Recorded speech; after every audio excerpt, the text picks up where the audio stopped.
একটু চোখ বন্ধ করে কল্পনা করুন সেই হিস্টোরিক মোমেন্টের কথা।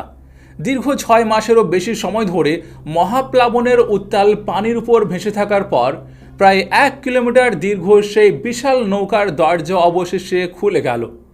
বাইরে তখন আর আগের পৃথিবীর কোনো চিহ্ন নেই। যে সিভিলাইজেশন একসময় সীমালঙ্ঘন, নৈতিক অবক্ষয় এবং বিদ্রোহে প্রতীক হয়ে উঠেছিল, মহাপ্লাবনের পর তার সব কিছুই ইতিহাসের অংশ হয়ে গিয়েছে। নেফিলিমদের উপস্থিতি, তাদের জেনেটিক মডিফিকেশন এবং পাপাচারে নিমজ্জিত সেই যুগের সমাপ্তি ঘটেছে। জুদি পর্বতের চূড়া থেকে নিচে তাকালে দেখা যাচ্ছিল এক সম্পূর্ণ নতুন ল্যান্ডস্কেপ, নির্মল, নীরব এবং সম্পূর্ণ অপরিচিত এক পৃথিবী। এমন এক পৃথিবী যা মাত্রই মানব ইতিহাসের সবচেয়ে বড় ক্যাটাস্ট্রফিক ইভেন্ট মহাপ্লাবনের মধ্য দিয়ে অতিক্রম করেছে। গত এপিসোডে আমরা দেখেছি কিভাবে তান্নুর থেকে উতলে ওঠা ফুটন্ত পানি আর আসমানের অবিরাম বর্ষণ এক হয়ে পৃথিবীর সব ফিজিক্সের নিয়ম ভেঙে দিয়েছিল। আমরা দেখেছি বাহারুল মাসজুর বা ফুটন্ত মহাসাগরের ভয়াবহতা, আর কিভাবে আধুনিক বিজ্ঞানের আবিষ্কৃত মাটির নিচে রিং উডাইট স্তরে সেই প্রলয়ের পানি ভ্যাকুয়ামের মতো আবার ফিরে গিয়েছিল। আমরা আরও দেখেছি পৃথিবীর বিভিন্ন প্রান্তে ছড়িয়ে থাকা মাথাহীন ভেনাস মূর্তি আর লায়ন ম্যান কিভাবে সেই প্রাগ ঐতিহাসিক যুগের জেনেটিক বিকৃতির নীরব সাক্ষী হয়ে আছে। সেই বিকৃতি থেকে মানবজাতিকে বাঁচাতেই প্রয়োজন ছিল এক মহাজাগতিক সিস্টেম রিবুট। আর সেই রিসেটের পর জুদি পর্বতের পাদদেশে নেমে এলেন মাত্র 80 জন মানুষ। তাদের সামনে বিস্তৃত এক সম্পূর্ণ নতুন পৃথিবী। নেই কোনো জনপদ, নেই গড়ে ওঠা ইনফ্রাস্ট্রাকচার, নেই চাষাবাদের প্রস্তুত ক্ষেত কিংবা প্রতিষ্ঠিত সভ্যতার কোনো চিহ্ন। তাদের সঙ্গে ছিল শুধু নৌকায় রক্ষা পাওয়া সীমিত সংখ্যক প্রাণী। আর ঠিক এখান থেকে শুরু হয় ইতিহাসের অন্যতম আলোচিত ও বিতর্কিত প্রশ্ন। আধুনিক যুগের স্কেপটিক এবং র্যাশনালিস্ট গবেষকরা এই পর্যায়েই একটি মৌলিক প্রশ্ন উত্থাপন করেন। তারা বলেন, ঠিক আছে, মেনে নিচ্ছি মহাপ্লাবন হয়েছিল, কিন্তু জুদি পাহাড়ের ওই গুটি কয়েক প্রাণী কিভাবে হাজার হাজার কিলোমিটার দূরের অ্যামাজন জঙ্গলে পৌঁছালো? কাঙ্গারু কিভাবে সাঁতার কেটে অস্ট্রেলিয়ায় গেল? পোলার বিয়ার আর পেঙ্গুইন কিভাবে অ্যান্টার্কটিকায় বরফে পৌঁছালো? মাঝখানে তো বিশাল সব মহাসাগর। আর ওই 80 জন মানুষ, তাদের থেকে কিভাবে আজকের এই 800 কোটি মানুষের বিশাল পৃথিবীর সৃষ্টি হলো? যদি হযরত নূহ আলাইহিস সালামের 3 ছেলে শাম, হাম এবং ইয়াফেস থেকেই আজকের মানবজাতির উদ্ভব হয়ে থাকে, তবে আমাদের মাঝে এত পার্থক্য কেন? ইউরোপের ধবধবে সাদা চামড়া, আফ্রিকার কুচকুচে কালো মানুষ আর এশিয়ার মানুষের চেহারার এত বৈচিত্র্য কিভাবে এলো? পিতা এক হলেও সন্তানরা এত আলাদা কিভাবে? আজকের এই মেগা এপিসোডে আমরা ইতিহাসের পাতা থেকে বেরিয়ে সরাসরি প্রবেশ করব আধুনিক বিজ্ঞানের ল্যাবরেটরিতে। আজ আমরা উন্মোচন করব মহাপ্লাবনের পর শুরু হওয়া ভয়ঙ্কর বরফ যুগ বা আইস এজের অজানা ইতিহাস। কিভাবে বেরিং ল্যান্ড ব্রিজ প্রাণীদের সারা পৃথিবীতে ছড়িয়ে পড়তে সাহায্য করেছিল, আর আধুনিক জেনেটিক্সের হ্যাপ্লোগ্রুপ থিওরি কিভাবে কোরআন আর হাদিসের বর্ণনাকে ল্যাবে বসে অক্ষরে অক্ষরে প্রমাণ করে দেয়। সেই জন্য ভিডিওটিতে একটি ছোট লাইক করে আমাদের সঙ্গে শেষ পর্যন্ত জুড়ে থাকুন, কেননা এই খুব সুন্দর ডকুমেন্টারির জার্নিতে আমরা ইতিহাস, ধর্মীয় সূত্র এবং আধুনিক বিজ্ঞানের বিভিন্ন তত্ত্ব ও গবেষণাকে একসঙ্গে বিশ্লেষণ করব।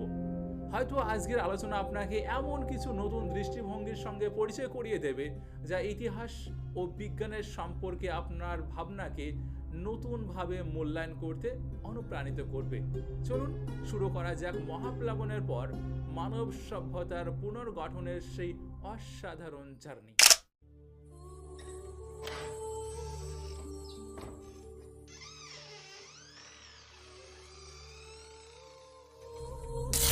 বিসমিল্লাহির রহমানির রহিম।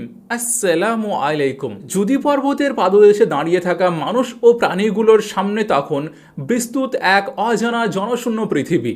আর ঠিক এই পর্যায়ে আধুনিক স্কেপটিক এবং র্যাশনালিস্ট গবেষকরা তাদের অন্যতম গুরুত্বপূর্ণ প্রশ্নটি উত্থাপন করেন। তারা বলেন, ঠিক আছে, ধরে নিলাম নূহ আলাইহিস সালামের নৌকা জুদি পর্বতে অর্থাৎ বর্তমান তুরস্ক অঞ্চলে এসে থেমেছিল, কিন্তু ওই প্রাণীগুলো যারা মূলত এক জায়গা থেকে যাত্রা শুরু করেছিল তারা কিভাবে হাজার হাজার কিলোমিটার দূরের ভিন্ন ভিন্ন মহাদেশে পৌঁছে গেল? কাঙ্গারু আর কোয়ালা কিভাবে সাঁতার কেটে অস্ট্রেলিয়ায় গেল? পেঙ্গুইন কিভাবে অ্যান্টার্কটিকায় পৌঁছালো? কিংবা স্লথ বা জাগুয়ার কিভাবে এত বিশাল আটলান্টিক মহাসাগর পার হয়ে দক্ষিণ আমেরিকায় গেল? আজকের পৃথিবীর ম্যাপ দেখলে মনে হবে এটা আক্ষরিক অর্থেই পুরোপুরি অসম্ভব, কারণ মহাদেশগুলো বিশাল বিশাল সব মহাসাগর দিয়ে একে অপরের থেকে সম্পূর্ণ বিচ্ছিন্ন হয়ে আছে। কিন্তু আমরা যদি আধুনিক ভূতত্ত্ব বা জিওলজির লেন্স দিয়ে সেদিনের পৃথিবীর দিকে তাকাই, তাহলে এমন এক সত্য বেরিয়ে আসবে যা আধুনিক বিজ্ঞানীদেরও স্তব্ধ করে দেয়। মহাপ্লাবনের পর পৃথিবীর বায়ুমণ্ডল আর আগের মতো ছিল না। গত এপিসোডে আমরা বলেছিলাম তান্নুর থেকে যখন পানি উতলে উঠেছিল তখন পৃথিবীর ভূত্বক বা টেকটনিক প্লেটগুলো ফেটে চৌচির হয়ে গিয়েছিল।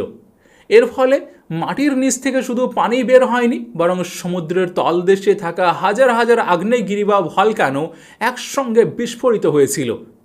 বিজ্ঞানীরা এটিকে বলেন হাইপার ভলকানিজম বা অতি আগ্নেয়গিরির অগ্নুৎপাত। এই হাজার হাজার আগ্নেয়গিরি থেকে নির্গত মিলিয়ন মিলিয়ন টন ছাই, ধোঁয়া এবং অ্যারোসল পৃথিবীর বায়ুমণ্ডলের উপরিভাগে বা স্ট্র্যাটোস্ফিয়ারে এমন এক পুরু আস্তরণ তৈরি করেছিল যে সূর্যের আলো পৃথিবীতে পৌঁছানোর পথ প্রায় পুরোপুরি ব্লক বা বন্ধ হয়ে গিয়েছিল। অন্যদিকে মাটির নিচ থেকে বের হওয়া ফুটন্ত পানি বা বাহারুল মাজজুরের কারণে পৃথিবীর মহাসাগরগুলো তখন অস্বাভাবিক রকম গরম ছিল। একটু ফিজিক্সের চিন্তা করুন, গরম মহাসাগর থেকে বিপুল পরিমাণে পানি বাষ্প হয়ে আকাশে উঠতে লাগলো, কিন্তু আকাশে তখন সূর্যের আলো নেই। চারিদিকে আগ্নেয়গিরির ছাইয়ের কারণে এক হাড় কাঁপানো অন্ধকার আর কনকনে ঠান্ডা। বিজ্ঞানের নিয়ম অনুযায়ী যখন বিপুল পরিমাণে জলীয় বাষ্প হঠাৎ করে চরম ঠান্ডার সংস্পর্শে আসে, তখন তা আর সাধারণ বৃষ্টি হয়ে ঝরে পড়ে না, তা রূপ নেয় ভয়াবহ তুষারপাতে। হ্যাঁ, মহাপ্লাবনের ঠিক পরেই পৃথিবীতে শুরু হয়েছিল অবিরাম অন্তহীন এক তুষারপাত, বিজ্ঞানীরা যাকে আজ বলেন দি আইস এজ বা বরফ যুগ। এটা কোনো মিলিয়ন বছরের ধীর প্রক্রিয়া ছিল না, বরং প্লাবনের পরপরই এটি ছিল এক র্যাপিড বা অত্যন্ত দ্রুত শুরু হওয়া বরফ যুগ। বছরের পর বছর ধরে এই ভয়ঙ্কর তুষারপাত চলতে লাগলো। কিন্তু মজার ব্যাপার হলো, গ্রীষ্মকালেও সূর্যের আলো ওই ছাইয়ের মেঘ ভেদ করে আসতে না পারায় এই বরফ গলার কোনো সুযোগই পেল না। বরফের স্তর জমতে জমতে কয়েক হাজার ফুট পুরো হয়ে গেল। উত্তর আমেরিকা, ইউরোপ এবং এশিয়ার বিশাল অংশ ঢাকা পড়ে গেল দানব আকৃতির সব হিমবাহ বা গ্লেশিয়ারের নিচে। আর ঠিক এই জায়গাতে ঘটে গেল পৃথিবীর ভূতাত্ত্বিক ইতিহাসের অন্যতম বড় একটি ম্যাজিক। যেহেতু মহাসাগরের কোটি কোটি গ্যালন পানি বাষ্প হয়ে বরফ হিসেবে মহাদেশগুলোর উপরে জমা হচ্ছিল এবং তা গলে পুনরায় সমুদ্রে ফিরে যাচ্ছিল না, তাই সমুদ্রের পানির স্তর বা সি লেভেল অস্বাভাবিক দ্রুত গতিতে নিচে নামতে শুরু করলো। আধুনিক জিওলজিস্টদের নিখুঁত হিসাব অনুযায়ী বরফ যুগের ওই সময়ে গ্লোবাল সি লেভেল আজকের তুলনায় অন্তত 300 থেকে 400 ফুট, প্রায় 120 মিটার নিচে নেমে গিয়েছিল। আর সমুদ্রের পানি 400 ফুট নিচে নেমে যাওয়ার অর্থ কি জানেন? এর অর্থ হলো আজকের দিনে যে মহাদেশগুলোকে আমরা গভীর মহাসাগর দিয়ে আলাদা থাকতে দেখি, সেগুলো আসলে তখন আর আলাদা ছিল না। পানির নিচে লুকিয়ে থাকা বিশাল সব পর্বতশিরা বা কন্টিনেন্টাল সেলফগুলো তখন সমুদ্রের বুক চিরে বিশাল বিশাল রাস্তার মতো জেগে উঠেছিল।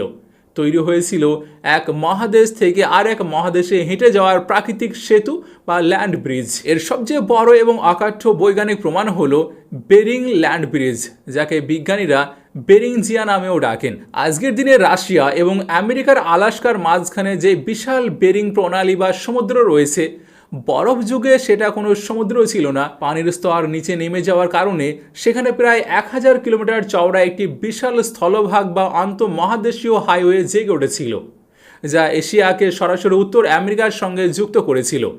জুদি পর্বত থেকে ছড়িয়ে পড়া প্রাণীগুলো যখন খাদ্যের সন্ধান এবং নিজেদের বংশ বিস্তারের তাগিদে মাইগ্রেট করতে শুরু করলো, তখন তারা মূলত এই ল্যান্ড ব্রিজগুলোই ব্যবহার করেছিল। যেসব প্রাণীর চামড়া মোটা বা যারা ঠান্ডায় টিকে থাকার মতো বৈশিষ্ট্য বা অ্যাডাপ্টেশন নিয়ে জন্মেছিল, যেমন পোলার বিয়ার, ম্যামথ বা নেকড়ে, তারা উত্তরের দিকে অগ্রসর হলো এবং বেরিং ল্যান্ড ব্রিজ পার হয়ে উত্তর ও দক্ষিণ আমেরিকায় ছড়িয়ে পড়ল। শুধু কি বেরিং ল্যান্ড ব্রিজ? না, একটু দক্ষিণ পূর্ব এশিয়া এবং অস্ট্রেলিয়ার দিকে তাকান। সমুদ্রের পানি কমার কারণে সেখানে জেগে উঠেছিল সুন্দা সেলফ এবং শাহুল নামের আরও দুইটি বিশাল ল্যান্ড ব্রিজ। যে কাঙ্গারু বা কোয়ালকে নিয়ে যুক্তিবাদীরা এত ঠাট্টা করেন, তারা সাঁতার কেটে নয়, বরং এই সুন্দা সেলফ এবং শাহুল ল্যান্ড ব্রিজ দিয়ে হেঁটে হেঁটে ইন্দোনেশিয়া হয়ে সম্পূর্ণ শুকনা পায়ে অস্ট্রেলিয়াতে প্রবেশ করেছিল। আবার ইউরোপ আর ব্রিটেনের মাঝখানে জেগে ওঠা ডগারল্যান্ড দিয়ে প্রাণীরা ছড়িয়ে পড়েছিল ইউরোপের মূল ভূখণ্ড থেকে ব্রিটিশ দ্বীপপুঞ্জে। প্রাণীদের এই মাইগ্রেশন বা দেশান্তর কোনো দৈবচক্র বা এলোমেলো ঘটনা ছিল না, এটি ছিল আসমান ও জমিনের মালিকের এক নিখুঁত মাস্টার প্ল্যান। আল্লাহ তাআলা প্রাণীদের ভিতরে সেই ইনস্টিংক্ট বা প্রাকৃতিক প্রবৃত্তি দিয়ে দিয়েছিলেন যাতে তারা তাদের নিজেদের শরীরের সঙ্গে মানানসই আবহাওয়ার দিকে ছড়িয়ে পড়ে। এরপর যখন কয়েকশো বছর পার হলো, বায়ুমণ্ডল থেকে আগ্নেয়গিরির সেই ছাই ধীরে ধীরে মাটিতে নেমে এলো, সূর্য আলো আবার পৃথিবীকে সরাসরি উত্তপ্ত করতে শুরু করলো, পৃথিবীর সেই কয়েক হাজার ফুট পুরো বরফ বা গ্লেশিয়ার গলতে শুরু করলো, আর বরফ গলার সঙ্গে সঙ্গে সমুদ্রের পানির স্তর আবারও 400 ফুট উপরে উঠে এলো। আর ঠিক তখনই ঘটে গেল সেই চূড়ান্ত ঘটনা। সমুদ্রের পানি বাড়ার সঙ্গে সঙ্গে Bering land bridge, Sunda shelf, Sahul সব আবারও পানির নিচে তলিয়ে গেল। আমেরিকা চিরতরে এশিয়া থেকে বিচ্ছিন্ন হয়ে পড়ল। অস্ট্রেলিয়া পরিণত হয়ে গেল আলাদা বিচ্ছিন্ন দ্বীপে। আর যে প্রাণীগুলো ওই মহাদেশগুলোতে গিয়েছিল তারা চিরতরে সেখানেই আটকে পড়ে গেল। আজকের বিজ্ঞানের যখন আলাদা মহাদেশে প্রাণীদের এই বিস্ময়কর ডিস্ট্রিবিউশন বা অবস্থান দেখে অবাক হন, তখন তারা ভুলে যান যে এই পুরো সিস্টেমটা ডিজাইন করা হয়েছিল এক ভয়ঙ্কর মহাপ্লাবন, একটা আকস্মিক বরফ যুগ আর কিছু হারিয়ে যাওয়া ল্যান্ড ব্রিজের মাধ্যমে। আল্লাহর এই পারফেক্ট ইকোসিস্টেমে কোনো কিছুই কাকতালীয় নয়। ল্যান্ড ব্রিজের মাধ্যমে প্রাণীদের মাইগ্রেশন বা এক মহাদেশ থেকে অন্য মহাদেশে ছড়িয়ে পড়ার এই বিস্ময়কর মেকানিজম তো আমরা দেখলাম, কিন্তু এখানে আধুনিক বিজ্ঞান এবং স্কেপটিকেরা তাদের দ্বিতীয় সবচেয়ে বড় তীরটি নিক্ষেপ করেন। তারা বলেন আজকের পৃথিবীতে প্রায় 87 লক্ষ প্রজাতি স্পিসিস প্রাণী ও উদ্ভিদ রয়েছে, কিন্তু গত এপিসোডে আপনারা বলেছেন যে নৌকায় মাত্র 7000 জোড়া বা মূল ফ্যামিলি লেভেলের প্রাণী ছিল। তাহলে মাত্র কয়েক হাজার বছরের ব্যবধানে ওই 7000 জোড়া থেকে কিভাবে 87 লক্ষ প্রজাতির উদ্ভব হলো? ডারউইনের বিবর্তনবাদ অনুযায়ী তো নতুন প্রজাতি তৈরি হতে মিলিয়ন মিলিয়ন বছর লাগার কথা। আপাত দৃষ্টিতে এই প্রশ্নটি খুবই শক্তিশালী মনে হলেও এর উত্তর লুকিয়ে আছে স্বয়ং আল্লাহ তাআলার তৈরি করা এক নিখুঁত এবং বিস্ময়কর জেনেটিক ইঞ্জিনিয়ারিংয়ের ভিতরে। প্রথমেই একটি ভুল ধারণা ভেঙে নেওয়া প্রয়োজন। যখন আমরা বিবর্তন বা ইভলিউশন শব্দটি শুনি তখন আমাদের মাথায় ডারউইনের সেই ম্যাক্রো ইভলিউশনের কথা আসে, যেখানে দাবি করা হয় যে মাছ থেকে উভয়চর কিংবা বানর থেকে মানুষের উদ্ভব হয়েছে। ইসলাম এবং আধুনিক ফ্ল্যাট জিওলজিস্টরা এই ম্যাক্রো ইভলিউশনকে পুরোপুরি প্রত্যাখ্যান করেন, কিন্তু বিজ্ঞানে আরেকটি টার্ম রয়েছে যাকে বলা হয় মাইক্রো ইভলিউশন বা র্যাপিড অ্যাডাপ্টেশন। এটি কোনো থিওরি নয়, এটি ল্যাবরেটরিতে প্রমাণিত এক অকাট্য সত্য। মাইক্রো ইভলিউশন হলো একটি নির্দিষ্ট ফ্যামিলি বা গোত্রের ভিতরেই পরিবেশের কারণে বিভিন্ন প্রজাতি বা ভ্যারিয়েশনের সৃষ্টি হওয়া। নূহ আলাইহিস সালামের নৌকায় আল্লাহ তাআলা আজকের পৃথিবীর সমস্ত প্রজাতি বা স্পিসিস পাঠাননি। উদাহরণস্বরূপ, নৌকায় আজকের দিনের ডোবারম্যান, জার্মান শেফার্ড, পাগ কিংবা হাস্কির মতো 400 প্রজাতির কুকুর ছিল না।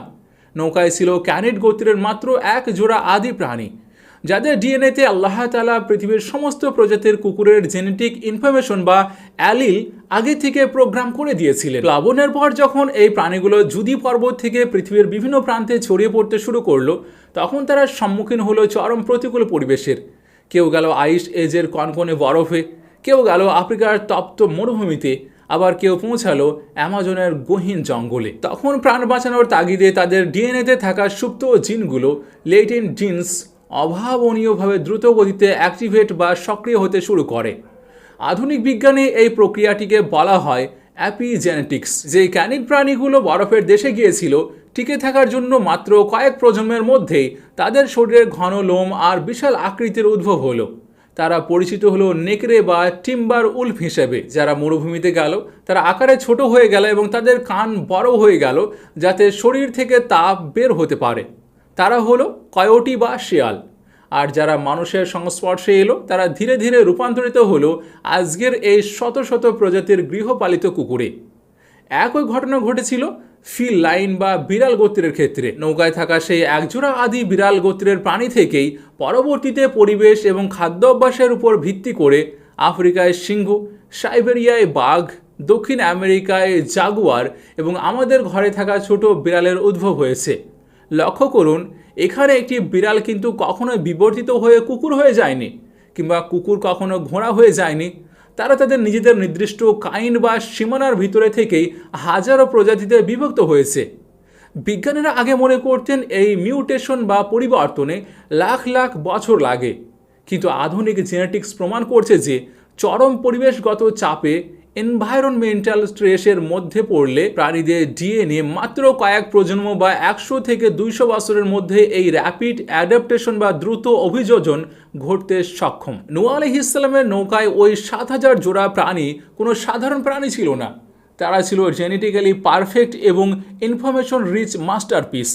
তাদের ডিএনএর ভিতরে আল্লাহ তাআলা এমন এক অসীম তথ্য ভাণ্ডার বা সফটওয়্যার কোড ঢুকিয়ে দিয়েছিলেন, যা আনলক হয়েই আজকের এই 87 লক্ষ প্রজাতির বিশাল জৈব বৈচিত্র্য তৈরি হয়েছে।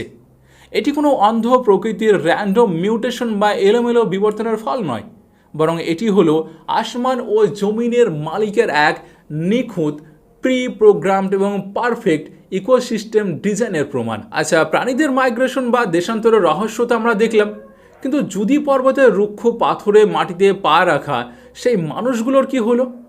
আধুনিক শহরের সব সুযোগ সুবিধা কেড়ে নিয়ে আপনাকে যদি আজ জনমানবহীন এক বিরান দ্বীপে বা অ্যামাজনের গহীন জঙ্গলে ছেড়ে দেওয়া হয়, আপনার কেমন লাগবে? নূহ আলাইহিস সালাম এবং তার সাথে থাকা সেই 80 জন ইমানদারের পরিস্থিতি ছিল ঠিক সেই রকমই, বরং তার চেয়েও কয়েক হাজার গুণ বেশি ভয়ঙ্কর। একবার ভেবে দেখুন, তাদের চোখের সামনে একসময় ছিল নেফিলিমদের গড়ে তোলা আকাশচুম্বী ইমারত, উন্নত প্রযুক্তি আর জাঁকজমকপূর্ণ এক সভ্যতা।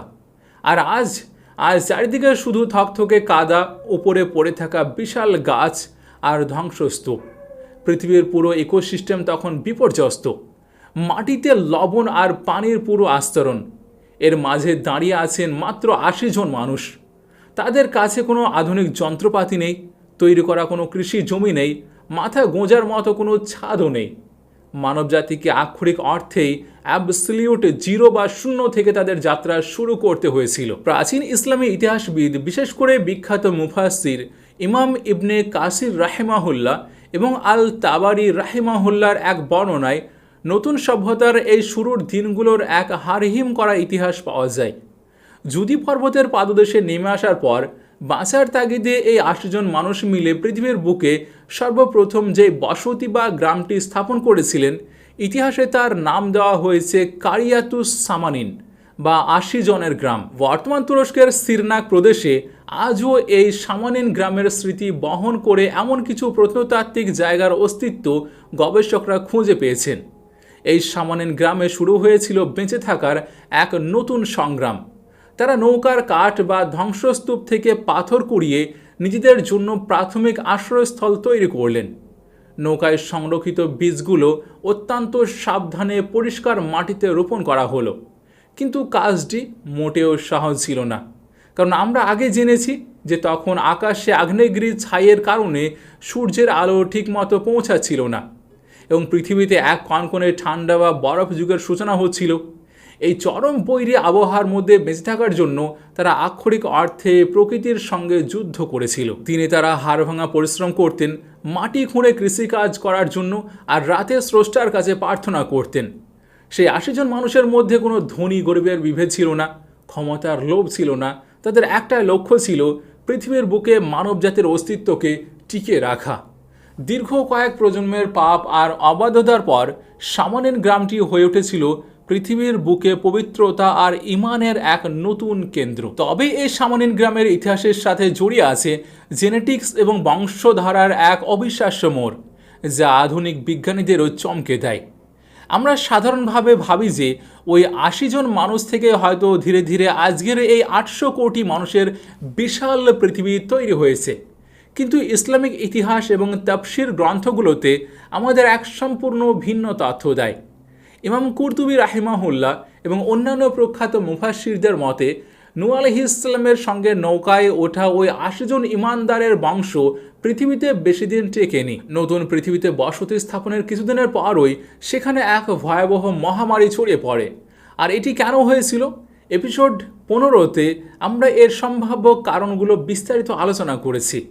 তো সংক্ষেপে বললে, মহাপ্লাবনের পর দীর্ঘদিনের দুর্ভোগ, দুর্বল শারীরিক অবস্থা এবং অস্বাস্থ্যকর পরিবেশের কারণে একে একে বহু মানুষ মৃত্যুবরণ করেন। ফলে কালের আবর্তনে নূহ আলাইহিস সালামের 3 পুত্র শাম, হাম ও ইয়াফিস আলাইহিস সালাম ছাড়া নৌকায় ওঠা বাকি সকল ইমানদারের বংশধারা ধীরে ধীরে পৃথিবী থেকে বিলুপ্ত হয়ে যায়। এই কারণেই ইমাম কুরতুবী রাহিমাহুল্লাহ সহ বহু প্রখ্যাত মুফাসসির উল্লেখ করেছেন যে পরবর্তী সমগ্র মানবজাতি মূলত নূহ আলাইহিস সালামের এই 3 পুত্রের বংশধর। পবিত্র কোরআনের সূরা আশ-শাফাতের ৭৭ নম্বর আয়াতে আল্লাহ রাব্বুল আলামিন অত্যন্ত স্পষ্টভাবে এই মহাসত্যটি ঘোষণা করেছেন, আর আমি তার মানে নূহের বংশধরদেরকে পৃথিবীতে অবশিষ্ট রেখেছি। এই একটি আয়াত প্রমাণ করে দেয় যে আজকের পৃথিবীর ৮০০ কোটি মানুষের ধমনীতে ওই ৮০ জন মানুষের রক্ত বইছে না। আমাদের সবার ডিএনএ গিয়ে মিশেছে শুধুমাত্র একজন মানুষের রক্তধারায়, আর তিনি হলেন মানবজাতির দ্বিতীয় পিতা হযরত নূহ আলাইহিস সালাম এবং তার 3 সন্তান। কিন্তু কিভাবে এই 3 সন্তান থেকে পুরো পৃথিবী আলাদা আলাদা জাতি, বর্ণ আর ভাষার উদ্ভব হলো? এই প্রশ্নের উত্তর লুকিয়ে আছে আধুনিক জেনেটিক্সের এমন এক আবিষ্কারের মধ্যে যা শুনলে আপনার গায়ের লোম খাড়া হয়ে যাবে। যদি পর্বতের পাদদেশে শুরু হওয়া মানবজাতির সেই নতুন যাত্রার কথা আমরা জানলাম, পবিত্র কোরআনের সূরা আশ-শাফাতের ৭৭ নম্বর আয়াতের সেই ভয়ঙ্কর ঘোষণাটিও আমরা শুনলাম, যেখানে আল্লাহ তাআলা বলেছেন, আর আমি শুধুমাত্র নূহের বংশধরদেরকেই পৃথিবীতে অবশিষ্ট রেখেছি। কিন্তু ঠিক এখানেই আধুনিক যুক্তিবাদী এবং স্কেপটিকরা তাদের সবচেয়ে বড় এবং ধারালো অস্ত্রটি বের করে। তারা একটি অত্যন্ত লজিক্যাল প্রশ্ন করেন, যদি আজকের এই ৮০০ কোটি মানুষ কেবল নূহ আলাইহিস সালামের 3 ছেলে শাম, হাম এবং ইয়াফেস থেকে এসে থাকে, তবে আমাদের মাঝে এত বিশাল পার্থক্য কেন? ইউরোপের একজন ধবধবে সাদা চামড়ার স্ক্যান্ডিনেভিয়ান মানুষ, আফ্রিকার গহীন জঙ্গলের একজন কুচকুচে কালো মানুষ, আর চীনের একজন মঙ্গোলীয় মানুষের চেহারায় তো আকাশ পাতাল তফাৎ। মূল পিতা যদি একই হয়, তাহলে সন্তানরা এত আলাদা হলো কিভাবে? আর মাত্র কয়েক হাজার বছরে পুরো পৃথিবীতে এত হাজার হাজার আলাদা ভাষারই জন্ম হলো কিভাবে? আপাত দৃষ্টিতে এই প্রশ্নটি এতটাই শক্তিশালী যে সাধারণ যে কোনো মানুষের বিশ্বাস টলিয়ে দেওয়ার জন্য এটি যথেষ্ট।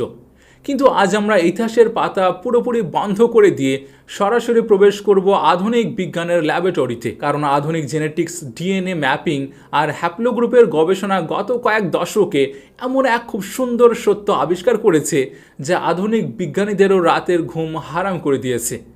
বিজ্ঞান প্রমাণ করে দিয়েছে যে কোরআন এবং হাদিস 1400 বছর আগে যা বলেছিল তা কোনো রূপকথা নয়, বরং তা হলো হিউম্যান জেনেটিক্সের সবচেয়ে নিখুঁত বৈজ্ঞানিক দলিল। এই রহস্যের চূড়ান্ত সমাধান করতে হলে আমাদের প্রথমে মানবদেহের সবচেয়ে বড় সিক্রেট কোড ডিএনএ এবং জেনেটিক্সের একটি বেসিক বিষয় অত্যন্ত সহজ ভাষায় বুঝতে হবে। আমরা সবাই জানি আমাদের মানবদেহ কোটি কোটি কোষ বা সেল দিয়ে তৈরি।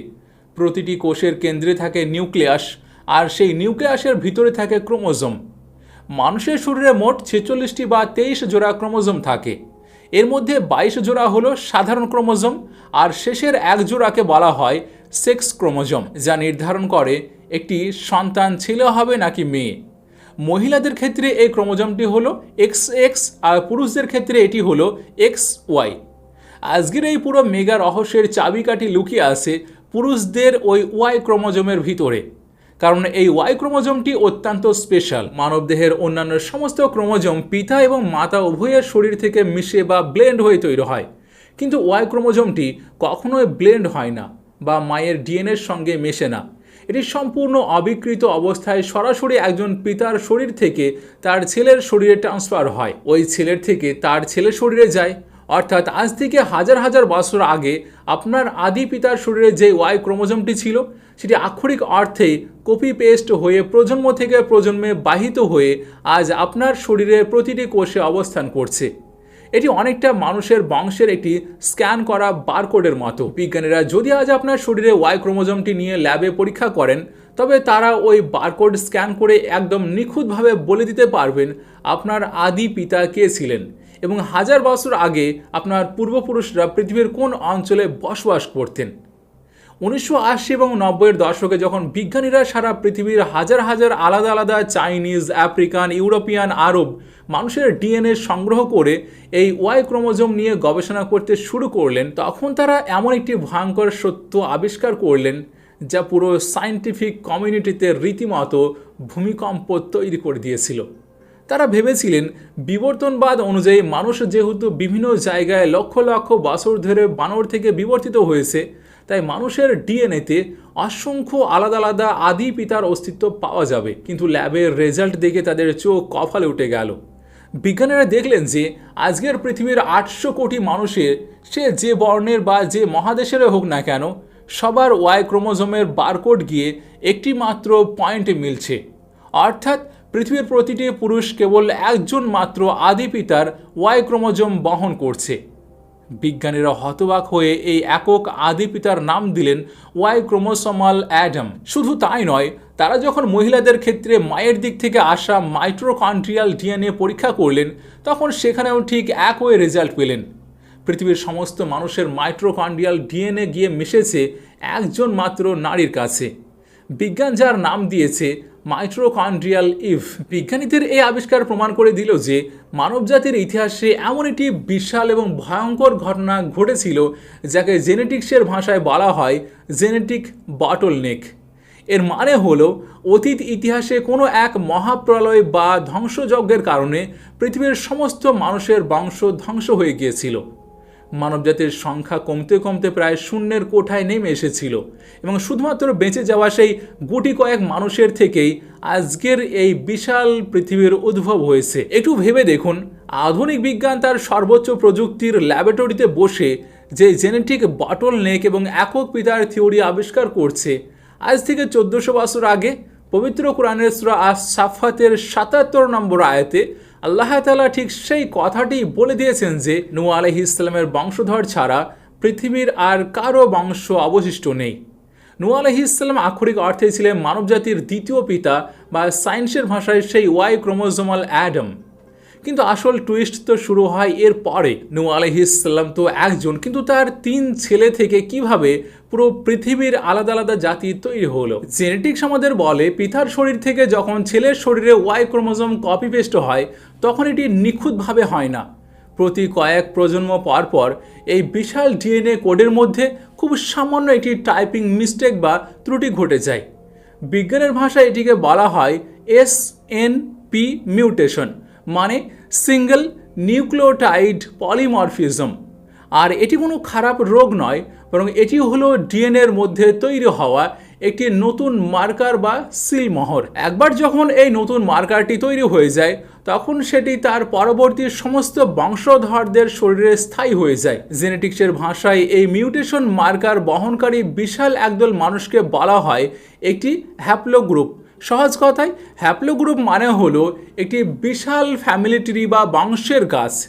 বিজ্ঞানীরা পৃথিবীর সমস্ত মানুষের ডিএনএ এই মিউটেশনগুলো ট্র্যাক করে এ থেকে টি পর্যন্ত ইংরেজি অক্ষর দিয়ে একটি বিশাল হ্যাপ্লোগ্রুপ ট্রি বা মানবজাতির আসল বংশ তালিকা তৈরি করেছেন। আর যখন এই হ্যাপ্লোগ্রুপের ম্যাপটিকে প্রাচীন ইসলামী ইতিহাস এবং হাদিসের বর্ণনার উপর ফেলে মেলানো হয়, তখন যে নিখুঁত সাদৃশ্য বেরিয়ে আসে তা আপনার শরীরের রক্ত শীতল করে দেওয়ার জন্য যথেষ্ট হবে। প্রখ্যাত মুহাদ্দিস ইমাম তিরমিজি রাহিমাহুল্লাহ এবং মুসনাদে আহমদে হজরত সামুরা ইবনে জুন্দুব রাদিয়াল্লাহু তাআলা আনহু থেকে বর্ণিত একটি অত্যন্ত বিখ্যাত এবং সহি হাদিস রয়েছে।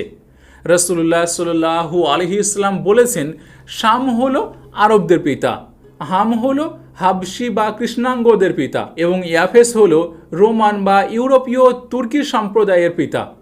1000 বছর আগের এই হাদিসটি আজকের হিউম্যান জেনেটিক্সের ল্যাবে কতটা নিখুঁতভাবে প্রমাণিত হয়েছে, চলুন তা একবার মিলিয়ে দেখে নেওয়া যাক। প্রথমে আসি নূহ আলাইহিস সালামের প্রথম সন্তান শামের কথায়।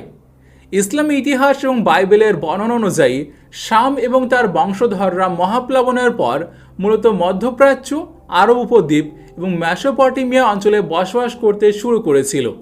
এদের থেকে হযরত ইব্রাহিম আলাইহিসসালাম সহ বনি ইসরায়েল এবং আরবদের উদ্ভব হয়েছে। বিজ্ঞানীদের তৈরি করা হ্যাপ্লোগ্রুপ ম্যাপের দিকে তাকালে আমরা দেখি মধ্যপ্রাচ্য এবং আরব অঞ্চলে একটি নির্দিষ্ট জেনেটিক মার্কার অত্যন্ত প্রবল, আর সেটি হলো হ্যাপ্লোগ্রুপ জে।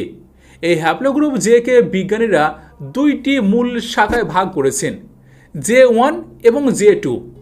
আধুনিক জেনেটিক্স গবেষণায় দেখা গিয়েছে বর্তমান আরবের অধিকাংশ মানুষ, ফিলিস্তিন এবং ইহুদিদের শরীরে এই J1 হ্যাপ্লোগ্রুপটি সবচেয়ে বেশি পাওয়া যায়। এমনকি ইহুদিদের মধ্যে যারা নিজেদের নবী হারুন আলাইহিসসালামের সরাসরি বংশধর বা কোহেন বলে দাবি করেন, তাদের ডিএনএ পরীক্ষা করে বিজ্ঞানীরা একটি নির্দিষ্ট মার্কার পেয়েছেন, যার নাম দেওয়া হয়েছে Cohen modal হ্যাপ্লোটাইপ।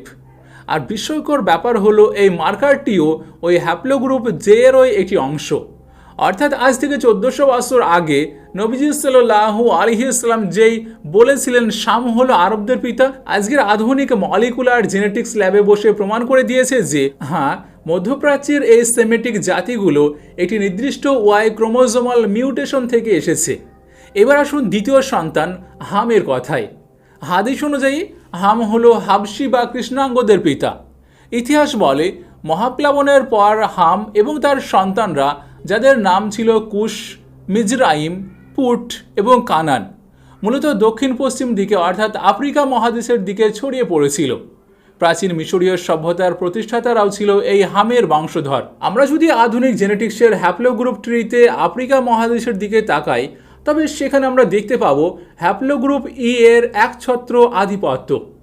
Sub Saharan Africa এবং পূর্ব আফ্রিকার কালো বর্ণের মানুষের ডিএনএর গভীরে এই হ্যাপ্লোগ্রুপ ই এর বিভিন্ন শাখা, যেমন E1, B1A গভীরভাবে প্রথিত আছে।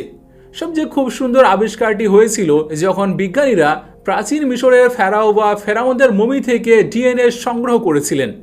রামসেস III, যাকে প্রাচীন মিশরের অন্যতম বড় ফেরাও মনে করা হয়, তার মমির ডিএনএ পরীক্ষা করে বিজ্ঞানীরা নিশ্চিত হয়েছেন যে তার হ্যাপ্লোগ্রুপও ছিল E1, B1A, যা সরাসরি আফ্রিকান বা হামের বংশধারার সঙ্গে মিলে যায়। হাদিসের কথা কতটা নির্ভুল তা আজ ফেরাউনের মমির ডিএনএ থেকে প্রমাণিত হচ্ছে। এবার আসা যাক তৃতীয় এবং সবচেয়ে রহস্যময় সন্তান ইয়াফেসের কথায়। হাদিসে ইয়াফেসকে ইউরোপীয় এবং তুর্কিদের পিতা বলা হয়েছে। ইতিহাসবিদদের মতে প্লাবনের পর ইয়াফেসের বংশধররা মূলত উত্তরের দিকে এবং ইউরেশিয়া বা ইউরোপ ও এশিয়ার বিস্তীর্ণ অঞ্চলে ছড়িয়ে পড়েছিল। বিখ্যাত ঐতিহাসিক ইবনে খালদুন এবং আল তাবারির মতে চেঙ্গিজ খানের মঙ্গোলীয় জাতি, তুর্কি, স্লাভ, রাশিয়ান, চীনের বিভিন্ন জাতি এবং এমনকি কিয়ামতের আগে আগমনকারী ভয়ঙ্কর ইয়াজুজ মাজুজও এই ইয়াফেসের বংশধর। জেনেটিক্সের ল্যাবে ইয়াফেসের এই বিশাল বংশ বিস্তারের প্রমাণ দেখলে যে কারোর মাথা ঘুরে যাবে। বিজ্ঞানীরা দেখেছেন এশিয়া এবং ইউরোপের বিশাল অংশ জুড়ে যে হ্যাপ্লোগ্রুপগুলো সবচেয়ে বেশি রাজত্ব করছে সেগুলো হলো হ্যাপ্লোগ্রুপ আর, এন, ও এবং কিউ। এই সবগুলো হ্যাপ্লোগ্রুপ আবার একটি মাত্র মূল শাখা বা রুট থেকে এসেছে, যাকে বলা হয় হ্যাপ্লোগ্রুপ কে। ইউরোপের অধিকাংশ শ্বেতাঙ্গ মানুষ, যাদের আমরা আর্য বা ককেশিয়ান বলি, তারা মূলত হ্যাপ্লোগ্রুপ আর এর অন্তর্ভুক্ত। আবার পূর্ব এশিয়া বা চীনের মানুষদের বিশাল অংশ হলো হ্যাপ্লোগ্রুপ ও। আর সবচেয়ে অবাক করা বিষয় হলো গত সেগমেন্টে আমরা যে বলেছিলাম আইস এজে বেরিং ল্যান্ড ব্রিজ পার হয়ে কিছু মানুষ আমেরিকা মহাদেশেও গিয়েছিল, সেই রেড ইন্ডিয়ান বা নেটিভ আমেরিকানদের ডিএনএ পরীক্ষা করে বিজ্ঞানীরা পেয়েছেন হ্যাপ্লোগ্রুপ কিউ। আর এই কিউ হ্যাপ্লোগ্রুপটি সরাসরি সেন্ট্রাল এশিয়া বা সাইবেরিয়ার হ্যাপ্লোগ্রুপ থেকে উদ্ভূত। অর্থাৎ একজন মাত্র পিতা ইয়াফেসের ডিএনএ বা ওয়াই ক্রোমোজোম কিভাবে হাজার হাজার বছর ধরে মিউটেট হয়ে পুরো ইউরেশিয়া এবং আমেরিকা মহাদেশে ছড়িয়ে পড়েছে তা আজকের জেনেটিক ম্যাপে দিনের আলোর মতো পরিষ্কার। কিন্তু যুক্তিবাদীরা এখানে তাদের শেষ এবং সবচেয়ে বড় প্রশ্নটি ছুড়ে দেন। তারা বলেন হ্যাপ্লোগ্রুপ আর ডিএনএ মিউটেশন তো বুঝলাম, কিন্তু মানুষের চামড়ার রং কিভাবে বদলালো? একজন মানুষের 3 ছেলে কিভাবে কালো, সাদা আর বাদামি বর্ণের হতে পারে? এই প্রশ্নের উত্তরটি বিবর্তন বা ডারউইনের ম্যাক্রো ইভলিউশন দিয়ে দেওয়া সম্ভব নয়। এর উত্তর লুকিয়ে আছে বিজ্ঞানের অত্যন্ত অ্যাডভান্সড একটি শাখা এপিজেনেটিক্স এবং মানবদেহের র্যাপিড অ্যাডাপ্টেশন বা দ্রুত অভিযোজনের মেকানিজমে। মানবদেহের চামড়ার রঙের জন্য দায়ী হলো একটি বিশেষ রঞ্জক পদার্থ বা পিগমেন্ট, যার নাম হলো মেলানিন। যার শরীরে মেলানিন যত বেশি তার চামড়ার রং তত গাঢ় কালো, আর যার শরীরে মেলানিন যত কম তার চামড়া তত সাদা। কিন্তু আমাদের শরীর কেন এই মেলানিনের কম বেশি করে? এর পিছনে রয়েছে মানবদেহের দুইটি অত্যন্ত গুরুত্বপূর্ণ কেমিক্যাল, ভিটামিন ডি এবং ফোলেট বা ভিটামিন বি9। সূর্যের আলো বা আল্ট্রাভায়োলেট রশ্মি যখন আমাদের চামড়ায় পড়ে তখন আমাদের শরীর সেই আলো থেকে ভিটামিন ডি তৈরি করে, যা হাড়ের জন্য অত্যন্ত জরুরি। কিন্তু আবার এই একই সূর্যের অতি বেগুনি রশ্মি মানবদেহের ফোলেট বা বি9কে ধ্বংস করে দেয়, যা গর্ভবতী মা এবং সন্তানের ব্রেন ডেভেলপমেন্টের জন্য মারাত্মক ক্ষতিকর হয়। আল্লাহ তাআলা মানুষের ডিএনএর ভিতরে এমন এক নিখুঁত সফটওয়্যার বা সেন্সর দিয়ে দিয়েছেন যা পরিবেশের উপর নির্ভর করে এই মেলানিনের উৎপাদন নিয়ন্ত্রণ করতে পারে, আর এটিকে বলে এপিজেনেটিক সুইচ। মহাপ্লাবনের পর যখন ইয়াফেসের বংশধররা উত্তরের দিকে ইউরেশিয়া এবং ইউরোপের দিকে পাড়ি জমালো, তখন পৃথিবীতে চলছিল আইস এজ বা বরফ যুগ। সেখানে সূর্যের আলো ছিল খুবই কম, আকাশ সবসময় মেঘ আর আগ্নেয়গিরির ছায়ে ঢাকা থাকতো। সেই তীব্র ঠান্ডায় তারা সারা শরীর পশুর চামড়া দিয়ে ঢেকে রাখত। সূর্যের আলো চামড়ায় না লাগার কারণে তাদের শরীরে ভিটামিন ডি এর তীব্র ঘাটতি দেখা দিল। তখন বাঁচার তাগিদে তাদের ডিএনএতে থাকা এপিজেনেটিক সুইচটি অ্যাক্টিভেট হয়ে গেল এবং তাদের শরীর মেলানিন তৈরি করা প্রায় পুরোপুরি বন্ধ করে দিল, যাতে যেটুকু সামান্য সূর্যের আলো পাওয়া যায় তা চামড়া ভেদ করে সরাসরি ভিটামিন ডি তৈরি করতে পারে। আর এই মেলানিন বন্ধ হয়ে যাওয়ার কারণেই ইয়াফেসের সেই বংশধরের চামড়া মাত্র কয়েক প্রজন্মের মধ্যেই ধপধপে সাদা হয়ে গেল। অন্যদিকে হামের বংশধররা যখন নিরক্ষীয় অঞ্চল বা আফ্রিকার দিকে গেল, সেখানে সূর্যের আলো ছিল অত্যন্ত প্রখর। প্রখর রোদে তাদের শরীরে অতি প্রয়োজনীয় ফোলেট ধ্বংস হতে শুরু করলো। তখন তাদের ডিএনএ সেই সেন্সর তাদের শরীরকে নির্দেশ দিল যে সর্বোচ্চ পরিমাণ মেলানিন তৈরি করার জন্য। এই অতিরিক্ত মেলানিন তাদের চামড়াকে একটি প্রাকৃতিক সানস্ক্রিনের মতো প্রোটেকশন দিল, আর এইভাবে হামের বংশধররা পরিণত হলো কুচকুচে কালো বর্ণের মানুষে। আর হামের বংশধররা যেহেতু মধ্যপ্রাচ্যের মতো নাতিশীতোষ্ণ অঞ্চলে ছিল, তাই তাদের শরীরে মেলানিনের উৎপাদন একটা মাঝারি স্তরে রইল, যার ফলে তারা পেল অলিভ বা বাদামি রঙের ত্বক। দেখুন, এটা কোনো লাখ লাখ বছরের বিবর্তনের ফল নয়। চরম প্রাকৃতিক প্রতিকূলতায় মানুষের ডিএনএ মাত্র 100 থেকে 300 বছরের মধ্যে, অর্থাৎ কয়েক প্রজন্মের মধ্যেই এই র্যাপিড অ্যাডাপ্টেশন ঘটাতে সক্ষম। এটি কোনো অন্ধ প্রকৃতির খেলা নয়, এটি হলো মানুষের ডিএনএতে লেখা সর্বশক্তিমান স্রষ্টার এক নিখুঁত মাস্টার প্ল্যান। এরপর আসা যাক ভাষার বৈচিত্র্যের কথায়। যদি সবাই একই পরিবারের হয়, তবে এত হাজার হাজার ভাষার জন্ম হলো কিভাবে? ইতিহাস এবং বাইবেলের টাওয়ার অফ ব্যাবেল বা ব্যাবেল টাওয়ারের ঘটনা আমাদের একটি নিখুঁত চিত্র দেয়। প্রাচীন ব্যাবিলন বা বর্তমান ইরাকের অঞ্চলে যখন শাম এবং হামের বংশধররা একত্রিত হয়ে অহংকারের বর্ষবর্তী হয়ে আসমান ছোঁয়ার জন্য এক বিশাল মিনার বা টাওয়ার তৈরি করতে শুরু করলো, তখন ঈশ্বর তাদের উপর এক আজাব শাস্তি নাজিল করলেন। তিনি তাদের ভাষাকে বিভক্ত বা কনফিউজড করে দিলেন। তারা হঠাৎ করে একে অপরের কথা বুঝতে পারল না। ভাষাতাত্ত্বিক বা লিঙ্গুইস্টরা আজকের পৃথিবীর ভাষাগুলো নিয়ে গবেষণা করে দেখেছেন যে পৃথিবীর এই হাজার হাজার ভাষা আসলে বিক্ষিপ্তভাবে তৈরি হয়নি। এগুলোকে কয়েকটি নির্দিষ্ট ল্যাঙ্গুয়েজ ফ্যামিলি বা ভাষার পরিবারে ভাগ করা যায়, যেমন ইন্দো ইউরোপীয়, আফ্রিকা এশিয়াটিক এবং সাইনো তিব্বতিয়ান। আধুনিক ভাষাবিজ্ঞানীরা অবাক হয়ে দেখেন যে এই মূল ল্যাঙ্গুয়েজ ফ্যামিলিগুলোর বিস্তারের সাথে জেনেটিক্সের সেই হ্যাপ্লো গ্রুপগুলোর বিস্তারের ম্যাপ হুবহু মিলে যায়। অর্থাৎ হ্যাপ্লো গ্রুপ যে মানে শামের সঙ্গে অ্যাফ্রো অ্যাসিয়াটিক আরবি হিব্রু ভাষার বিস্তার, হ্যাপ্লো গ্রুপ আর ইয়াফেসের সঙ্গে ইন্দো ইউরোপীয়, ইংরেজি, স্প্যানিশ, রাশিয়ান এবং সংস্কৃতি ভাষার বিস্তার একদম নিখুঁতভাবে ওভারল্যাপ করে। একটি নির্দিষ্ট জায়গায় ভাষা বিভক্ত হয়ে যাওয়ার পর মানুষ যখন পৃথিবীর বিভিন্ন প্রান্তে ছড়িয়ে পড়ল, তখন ভৌগোলিক দূরত্ব এবং আইসোলেশনের কারণে সেই মূল ভাষাগুলো থেকে ধীরে ধীরে হাজার হাজার নতুন ডায়ালেক্ট বা উপভাষার জন্ম হলো। একটু শান্ত হয়ে পুরো বিষয়টি একবার নিজের মনের মধ্যে গেঁথে নিন।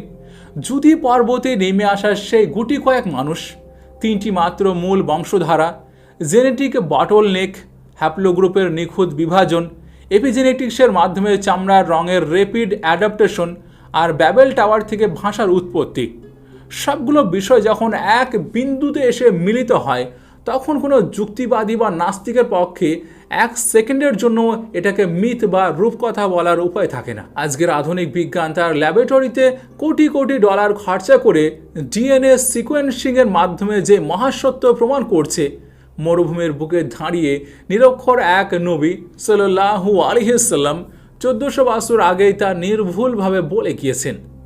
পবিত্র কোরআনের প্রতিটি আয়াত এবং হাদিসের প্রতিটি শব্দ যে বিজ্ঞান আর ইতিহাসের এক অকাট্য দলিল, মানবজাতির এই পুনর্জন্ম এবং জেনেটিক বংশধারা হলো তার সবচেয়ে বড় এবং জ্যান্ত প্রমাণ। হ্যাপ্লোগ্রুপ আর জেনেটিক্সের এই বিস্ময়কর প্রমাণের পর আসুন আমরা এবার ফিরে যাই ইতিহাসের সেই আদি পিতাদের কাছে। মহাপ্লাবনের পর মানবজাতি যখন নতুন করে পৃথিবীর বুকে শিকড় গাঁড়তে শুরু করলো, তখন নূহ আলাইহিস সালাম আরও দীর্ঘ একটি সময় পৃথিবীতে বেঁচেছিলেন। পবিত্র কুরআন আমাদের জানায় তিনি প্লাবনের আগে 950 বছর ধরে মানুষকে আল্লাহর পথে রেখেছিলেন।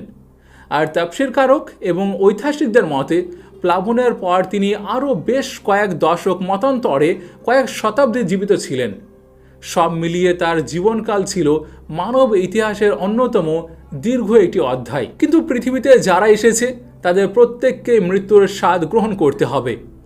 মানবজাতির দ্বিতীয় পিতা, যিনি তার চোখের সামনে পৃথিবীর সবচেয়ে বড় ধ্বংসযজ্ঞ আর সবচেয়ে বড় পুনর্জন্ম দেখেছিলেন, তারও বিদায়ের সময় ঘনিয়ে এলো। মৃত্যুর শয্যায় শায়িত অবস্থায় হযরত নূহ আলাইহিস সালাম তার সন্তানদের শাম, হাম এবং ইয়াফেসকে নিজের পাশে ডাকলেন, যে সন্তানদের মাধ্যমে পুরো পৃথিবীতে নতুন মানব সভ্যতার বিস্তার ঘটবে। তাদের তিনি শেষবারের মতো এমন কিছু আশিয়ত বা উপদেশ দিয়ে যেতে চাইলেন যা কিয়ামত পর্যন্ত আসা প্রতিটি মানুষের জন্য এক পরম শিক্ষা। মুসনাদে আহমদ এবং ইমাম বুখারী রাহিমাহুল্লাহর আল আদাবুল মুফরাদ গ্রন্থে হযরত আবদুল্লাহ ইবনে আমর রাদিয়াল্লাহু তাআলা আনহু থেকে এটি অত্যন্ত আবেগঘন এবং সহিহ হাদিস বর্ণিত হয়েছে। মৃত্যুর শয্যায় হযরত নূহ আলাইহিস সালাম তার সন্তানদের বললেন, আমি তোমাদেরকে একটি ওসিয়ত করছি। আমি তোমাদেরকে দুইটি জিনিসের আদেশ দিচ্ছি আর দুইটি জিনিস থেকে কঠোরভাবে নিষেধ করছি। আমি তোমাদের আদেশ দিচ্ছি লা ইলাহা ইল্লাল্লাহ। মনে রেখো, যদি 7 আসমান ও 7 জমিনকে দাঁড়িপাল্লার এক পাল্লায় রাখা হয় আর লা ইলাহা ইল্লাল্লাহকে অন্য পাল্লায় রাখা হয়, তবে এই কালিমার পাল্লায় ভারী হবে। আর যদি 7 আসমান ও 7 জমিন একটি নিরেট বা শক্ত আংটির মতো হয়, তবুও এই কালিমা তাকে ভেঙে টুকরো টুকরো করে দেবে। এরপর তিনি বললেন, আমি তোমাদের আদেশ দিচ্ছি সুবহানাল্লাহি ওয়া বিহামদিহি পড়ার, কারণ এটি হলো সৃষ্টির প্রতিটি জিনিসের প্রার্থনা আর এর মাধ্যমে সমস্ত সৃষ্টিকে রিজিক দেওয়া হয়।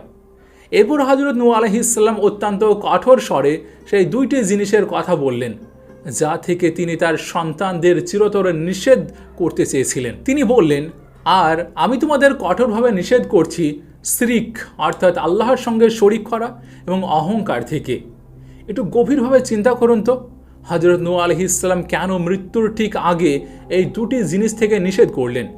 কারণ তিনি নিজের চোখে দেখেছিলেন প্লাবনের আগের সেই অহংকারী সভ্যতা, সেই নেফিলিম আর ওয়াচার্সদের বংশধারা ঠিক এই দুটি পাপের কারণে ধ্বংস হয়েছিল। শিরক এবং নিজেদের ক্ষমতার সেই আকাশচুম্বী অহংকারই তাদেরকে আল্লাহর চূড়ান্ত আযাবের মুখোমুখি করেছিল।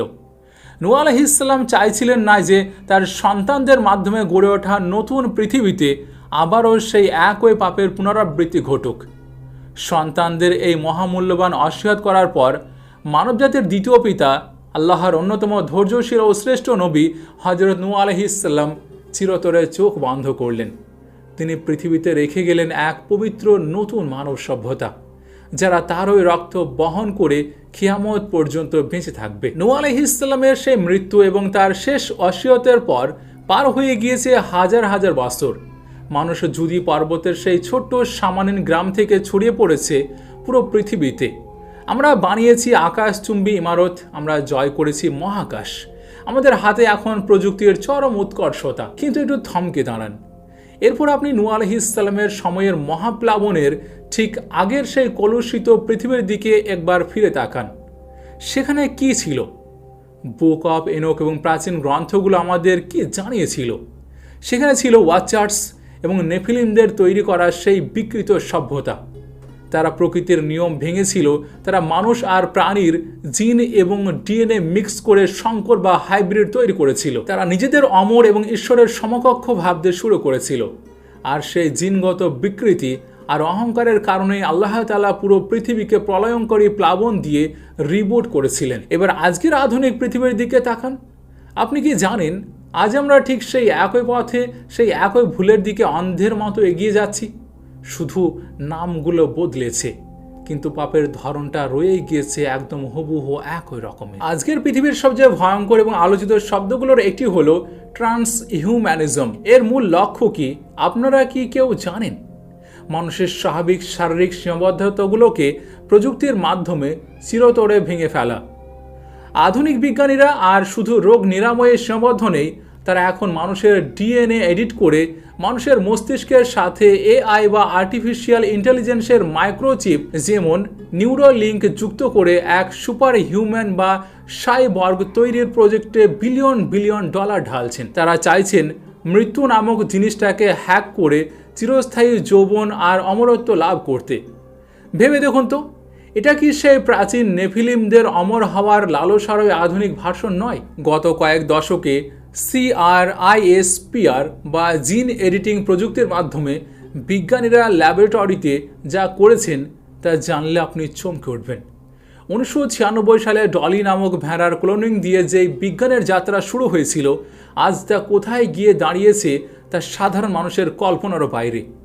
বিজ্ঞানীরা আজ মানুষের স্টেম সেল ব্যবহার করে ল্যাবে কৃত্রিম ভ্রূণ বা সিনথেটিক অ্যাম্ব্রিওস তৈরি করছেন, যেখানে নারী বা পুরুষের কোনো প্রাকৃতিক মিলনের প্রয়োজনই হচ্ছে না। তারা ল্যাবে বসে মানুষ আর শূকরের ডিএনএ মিশিয়ে কাইমেরা বা সংকর ভ্রূণ তৈরি করছেন। তারা এমন সব জেনেটিক্যালি মডিফাইড অর্গানিজম বা GMO বানাচ্ছেন যা পৃথিবীর প্রাকৃতিক বাস্তুতন্ত্রের সম্পূর্ণ পরিপন্থী। হাজার হাজার বছর আগে ওয়াচার্সরা যে জিনগত বিকৃতি ঘটিয়ে লায়ন ম্যান এবং অর্ধেক প্রাণী অর্ধেক মানুষের জন্ম দিয়েছিল বলে আমরা গুহাচিত্রতে দেখেছি, আজকের বিজ্ঞানীরা ল্যাবে বসে ঠিক সেই কাজটাই অত্যন্ত গর্বের সঙ্গে করছেন।